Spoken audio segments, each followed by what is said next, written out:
ভাই আমি তোমাদের দুইটা পাও ধরে বলে যাই, মা বাবার খেদমত করবো তো ইনশাআল্লাহ? ইনশাআল্লাহ বলো। যদি তোরা বইতে আমি খুশি হইতাম। 2 ঘন্টা দাঁড়াই দিস, আমি কষ্ট পাই নাই। ভাই পরে 2 ঘন্টা মেহনত করার পিছনে একটু না যেরকম মার হাবা। ভাই আমি যদি বলি 5 ওয়াক্ত নামাজ পড়বি না? মুসা আলাইহিস সালাম বলতেন, মা তোর তো দুধের ঋণ শোধ হয়ে গেছে। কে তোরে না বেতন দিছে আমার পালক বাপ? মুসা, আমি মা বাপ দহিয়া দুধের টাকা নিছে, আমি জীবনে পৃথিবীর কোনো মানুষ মায়ের 1 ফোঁটা দুধের দাম দিতে পারবে না। ভাই তুমিও পারবা না, আমিও পারবো না। আমি আমার মায়ের দুধের দাবি ছাড়াই রাখছি। ভাই কেমনে? আমি গোপালগঞ্জের জমিনে যখন 12 বছর বয়স মাদ্রাসায় যাব, জীবনের শেষ কথা, আমার মা বলছিল, ইলিয়াস রে তুই যদি আলেম হস আমি দুধের দাবি ছেড়ে দিব। এই কোরআন হাতে নিয়ে বলছি। আমি তখন বুঝি নাই, 12 বছরে বলে গুনাও হয় নাই, সোয়াব হয় নাই, কিচ্ছু হয় নাই। আমার মা আমারে মাদ্রাসায় দিয়া বলতেছে, মক্তবে যা, হয়তো তুই আমার আইয়া আর পাবি না। আমার গোপালগঞ্জের ভাষা আইয়া বুঝেন? আইসা আর আমারে পাবি না।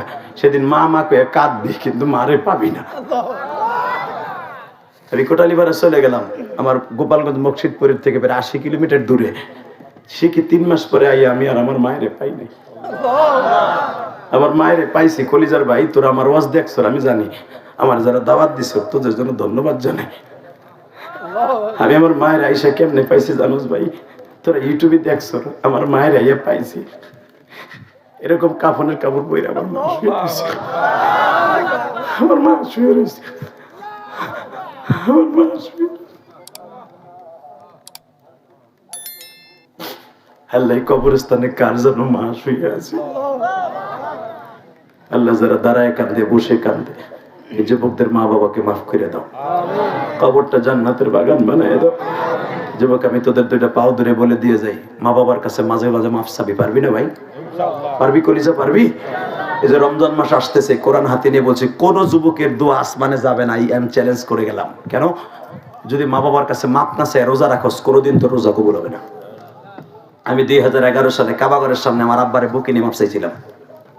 আমার আব্বা আমার যেদিন থেকে মাফ করে দিছে কাবাগরের সামনে, এই যে তোমরা আমার ওয়াজে বয়ে বয়ে কান্দো, এটা আমার ক্রেডিট না। বাংলাদেশে আমার সাথে অনেক বড় বড় বক্তা আছে, কিন্তু কান্দাইতে পারে না।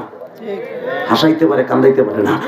আর 2 ঘন্টা এইভাবে চাতক পাখির মতো তাকাইয়া পায়খানা প্রস্রাবের কথা ভুলে যায়, তার শিষ্য না বাংলাদেশে কম আছে। কথা মিথ্যা বলছি না, সত্য বলছি। এর পিছনে কারণ কি জানো? সেটা আমার এলেমের বাহাদুরি নাই, কোরআন মাথায় নিয়ে বলছি ভাই। এটা একমাত্র আমার বাবার দোয়া। 2011 সালে যেদিন আমার বাবা কাবাগরের সামনে বলছিল, আল্লাহ আমার ইলিয়াসের ওয়াজ শুনে সবাই যেন কান্দে।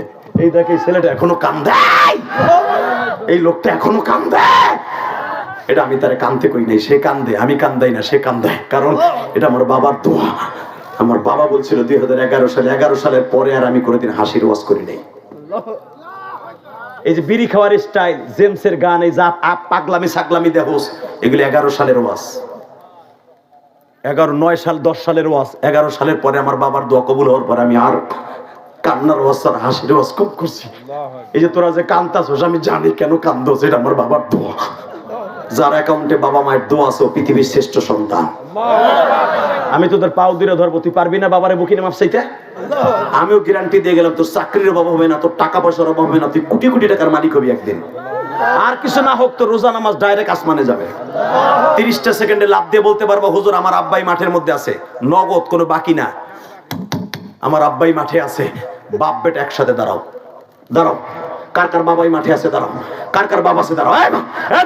দাঁড়া, বাপরে বুকিনে কানতে থাক, চিল্লা চিল্লা, বাপরে বুকিনে কানতে থাক। যুবক একটা দৌড় দিয়ে বাপরে বুকিনে কানতে থাক, ছাড়বি না।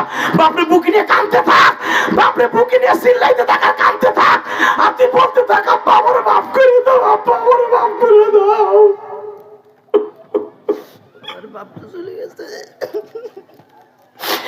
এই দেখো, এই হুজুর বলে আমার বাপ তো চইলা গেছে। যুবক ভাই, তুই বাপরে মুখে নিয়ে কান, কমিটির বাইরা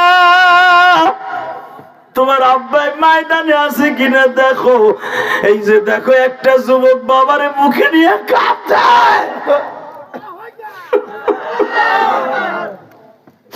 আল্লাহ তুমি না কইছো পৃথিবীর শ্রেষ্ঠ ইবাদত বাবা মারে বুকে নিয়ে মাপ চাওয়া?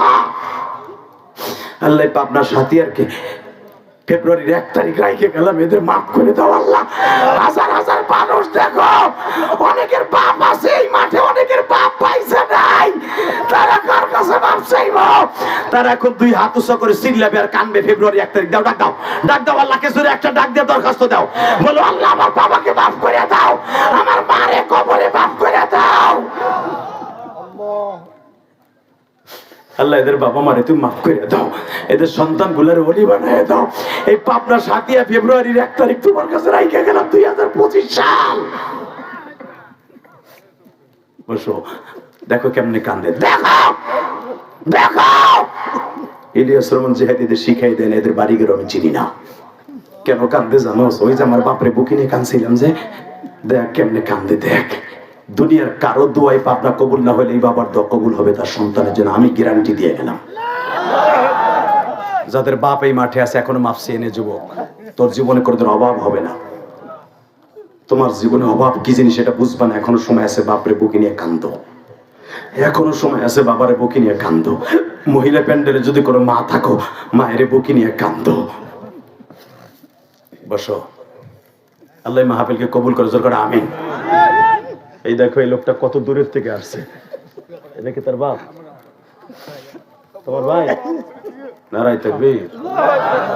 দেখো বাপেরও দাড়ি বাঁকা, ছেলেরও দাড়ি বাঁকা, দোনো বাপ বেটার মাফ হয়ে গেল, জোর করে মারহাবা, আরো জোরে। আজকে সভাপতির পোলা, এই বয়সে তার পোলা মাফ চায়, বাপ বেটা একই বয়সে দেখা যায়, বাপেরও দাড়ি একটাও কাঁচা নেই, মার ছেলেরও নাই। আল্লাহ তুমি এদের বাপ বেটারে মাফ করে দে, জোর করে আমিন।